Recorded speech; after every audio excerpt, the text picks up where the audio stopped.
Welcome all children.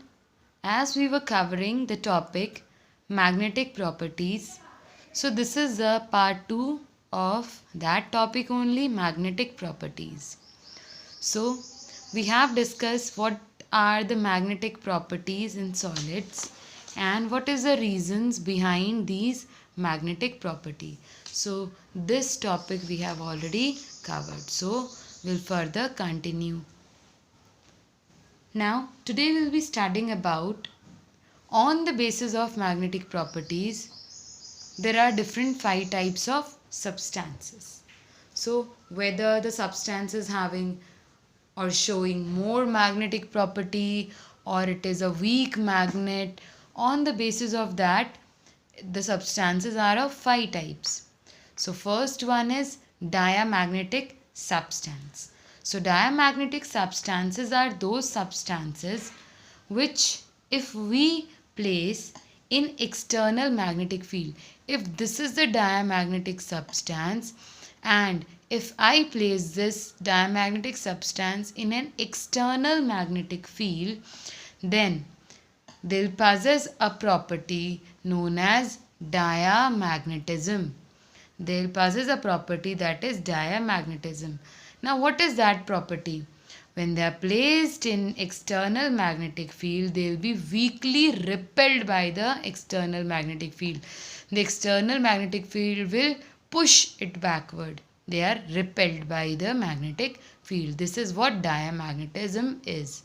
Now, when you place them in a magnetic field, they will be weakly magnetized. It means they'll show magnetic behavior, but very less magnetic behavior they'll show. So they are weakly magnetized in magnetic field, and that's too in opposite direction. So if it is the direction of one electron, and then this will be the direction of another electron. So when we talk about these electrons, in their case the electrons will be always paired, and the electrons are paired in opposite direction. If one electron is in clockwise direction, then another electron will be in anti-clockwise direction. So their pairing will cancel out the magnetic moment and they will lose the magnetic character. So what are the different characteristics we have studied? First thing, they are weakly repelled by the external magnetic field. Now, weakly magnetized in external magnetic field.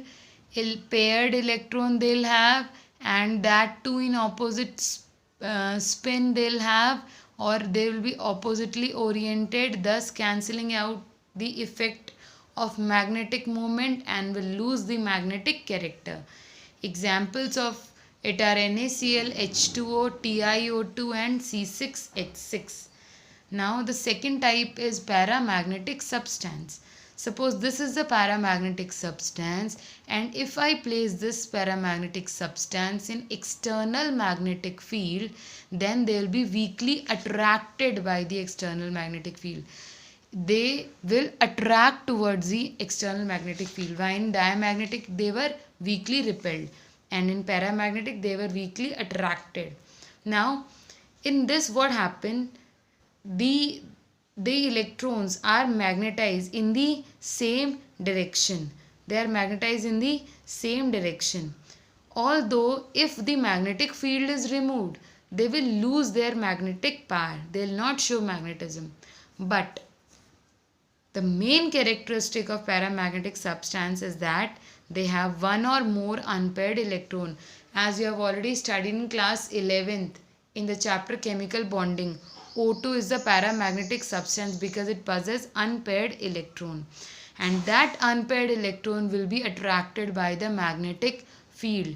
When that unpaired electron is attracted by the magnetic field, it will give rise to paramagnetism. Example is O2 Fe3 positive, Cr3 positive and Cu2 positive. So they are attracted by magnetic field, magnetize in same direction, and will lose magnetism in absence of magnetic field, will have unpaired electron. Now the third type is ferromagnetic substances. Ferromagnetic substances are those substances which are strongly attracted by the external magnetic field. If you place them, they'll be strongly attracted, and this property is called ferromagnetism. If you place these substances in a magnetic field, then in a strong magnetic field, then they'll become permanently magnetized. They'll become magnet forever. Now what happens? The electrons or the metal ions in metal ion ferromagnetic substance are grouped into domains. These are the domains, orientation of ions in ferromagnetic substances. So they are randomly oriented. Generally, it is the arrangement of domains. It is through this only we represent about the type of magnetic substance one is. So if these are the domains and they are randomly oriented, then if you place them in magnetic field, strong magnetic field, then they all will arrange in this way. They will arrange in this way. Each domain is a tiny magnet, so all will possess magnetic moment, and the magnetic moment will be added, so they will have a great magnetic moment as all the domains get oriented in the same direction. So they will possess a strong magnetic effect. So they will be possessing a strong magnetic effect. So this is the arrangement of domains, and they remain same even after the removal of magnetic field. The example is iron, cobalt and nickel. Next one is antiferromagnetic. As the name indicate, anti, they are opposite of ferromagnetic substance. It means if the domains, three domains are oriented in clockwise direction, this one and this one. These three domains are oriented in clockwise direction. Then if these are three or the total domains are six, then half are oriented in one direction, the remaining half will orient in opposite direction. If three are in clockwise direction, then the remaining three will be in anti-clockwise direction. Remaining three will be in anti-clockwise direction. These 1, 2, 3 are in clockwise direction, 1, 2, 3, and remaining 3 in anti-clockwise. So what happened? This will cancel out the effect of this one, this will cancel out the effect of this one, this will cancel out the effect of this one. You know, if one is going in this direction, another one is going in opposite direction, the effect is cancelled out. This is what exactly happens in case of antiferromagnetic substance. So they cancel out the magnetic moment, and this is known as antiferromagnetism. This is the arrangement of domains in antiferromagnetic substance, and the example is manganese oxide. Last type of magnetic substance are ferrimagnetic substance. In this, the domains are randomly oriented in parallel and anti-parallel direction. So these two are in parallel, they are parallel, these two are parallel, and these are anti-parallel direction. These one and this one are in anti-parallel direction.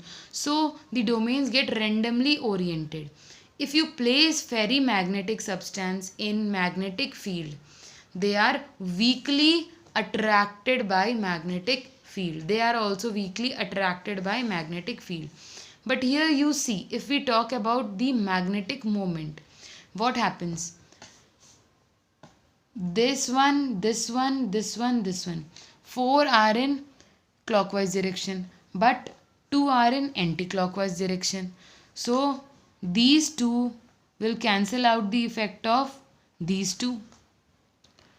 So total how many are left? Only 2 are left, because its effect is cancelled by this one, and its effect is cancelled by this one. So what are the remaining ones? 1 and 2. So these are the 2 remaining domains. So out of 6 we are getting only 2 tiny magnets. So it will be less. So the magnetic moment will be less. So they are weakly attracted by magnetic field. Now what happens? When you heat ferrimagnetic substance, then the temperature at which these ferrimagnetic substance will convert into paramagnetic substance, then that temperature is called Curie temperature. Ferrimagnetic substances can be converted into paramagnetic substance at a certain temperature, and that fixed temperature is called Curie temperature. So that's all for today. Hope this chapter is clear to everyone. Thank you and have a nice day.